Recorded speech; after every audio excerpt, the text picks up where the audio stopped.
जोशीमठ। आजकल हर कोई यही बात कर रहा है, जोशीमठ का क्या होगा।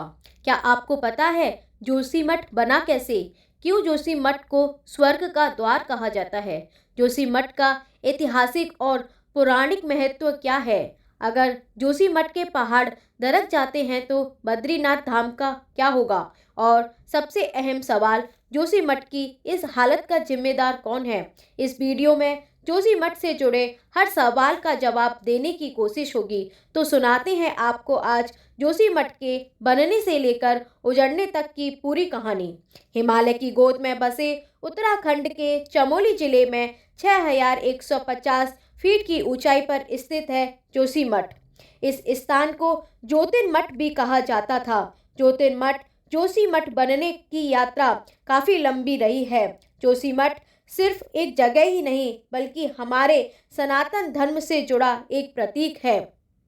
आदि गुरु शंकराचार्य से भी शताब्दियों पहले से पुरानी कथाओं में जोशीमठ का उल्लेख मिलता है।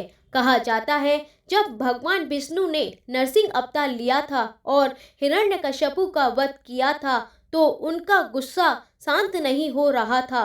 तब भगवान नरसिंह जी को शांत करने के लिए प्रहलाद ने भगवान से प्रार्थना की और भगवान नरसिंह जी शांत रूप में जोशीमठ में विराजमान हुए। जोशीमठ में भगवान नरसिंह जी का मंदिर है और भगवान बद्री विशाल सर्दियों में बद्रीनाथ धाम छोड़कर जोशीमठ के इसी मंदिर में ही निवास करते हैं। जोशीमठ को आदि गुरु शंकराचार्य की वजह से भी जाना जाता है। इसे 8वीं सदी में शंकराचार्य जी ने स्थापित किया था।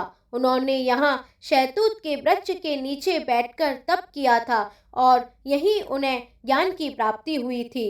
भारत में बने 4 मठों में से सबसे पहला मठ जोशीमठ ही है, जिसे तब ज्योतिर्मठ के नाम से जाना जाता था। यह उत्तर दिशा में है। शेष 3 मठ 3 दिशाओं में हैं, जो इस तरह हैं: श्रृंगेरी मठ दक्षिण में, गोवर्धन मठ पूरब में और शारदा मठ पश्चिम में। जोशीमठ के नरसिंह मंदिर के बारे में कहा जाता है, भगवान नरसिंह की दाहिनी भुजा पतली होती जा रही है और स्कंद पुराण के केदार खंड में कहा गया है जब वह भुजा टूटकर गिर जाएगी तब नर और नारायण पर्वत आपस में मिल जाएंगे और बद्रीनाथ धाम जाने का रास्ता बंद हो जाएगा, जिसमें बाद में भगवान बद्री विशाल कहीं और जगह पूजे जाएंगे, जिसे भविष्य बद्री कहा जाता है। यह जगह बद्रीनाथ से 19 किलोमीटर दूर तपोवन में स्थित है। जोशीमठ का संबंध 7वीं से 11वीं शताब्दी के बीच कुमायूं और गढ़वाल क्षेत्र पर शासन करने वाले कत्यूरी राजवंश से भी बताया जाता है। इस राजवंश ने यहाँ हर तरीके के मंदिर बनवाए और इस जगह को अपनी राजधानी भी बनाया था। लेकिन जोशीमठ को स्वर्ग का द्वार क्यों कहा जाता है? इसका एक पौराणिक और वास्तविक उत्तर है। कहा जाता है जब पांडवों ने अपना संपूर्ण राजपाट छोड़कर स्वर्ग जाने का निश्चय किया तब उन्होंने जोशीमठ से ही पहाड़ों का रास्ता चुना था।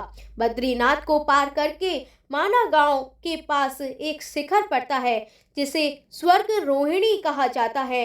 वहीं से पांडवों ने एक एक करके युधिष्ठिर का साथ छोड़ना शुरू किया था। फिर अंत में एक कुत्ता ही युधिष्ठिर के साथ स्वर्ग तक गया था।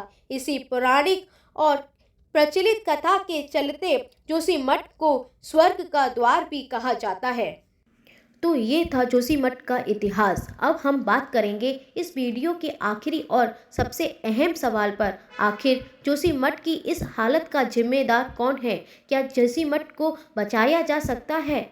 हमारे भूवैज्ञानिक ने भूतकाल में सन 1976 के आसपास यह कहा था, जोशीमठ किसी ठोस चट्टान पर नहीं बल्कि पहाड़ों के मलबे पर बना है जो कि अस्थिर है और अगर जोशीमठ को बचाना है तो यहाँ भविष्य में कोई बड़ी कंस्ट्रक्शन का कार्य नहीं होना चाहिए। मगर बीते कुछ वर्षों में यहाँ बहुत से बड़े कंस्ट्रक्शन हुए हैं, होटलों का भी निर्माण हुआ है।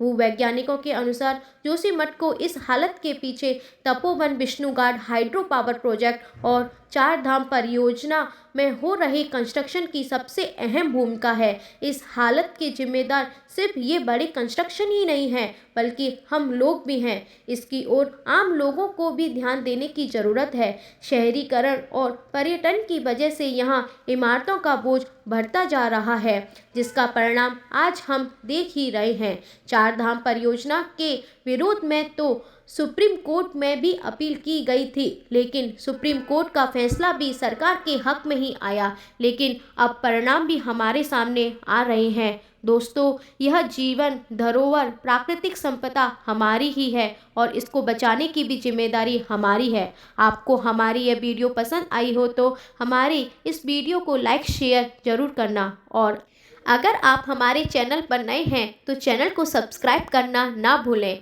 हम इसी प्रकार त्यौहार, अध्यात्म ज्ञान, संस्कृति और विरासत पर वीडियो लाते हैं। धन्यवाद।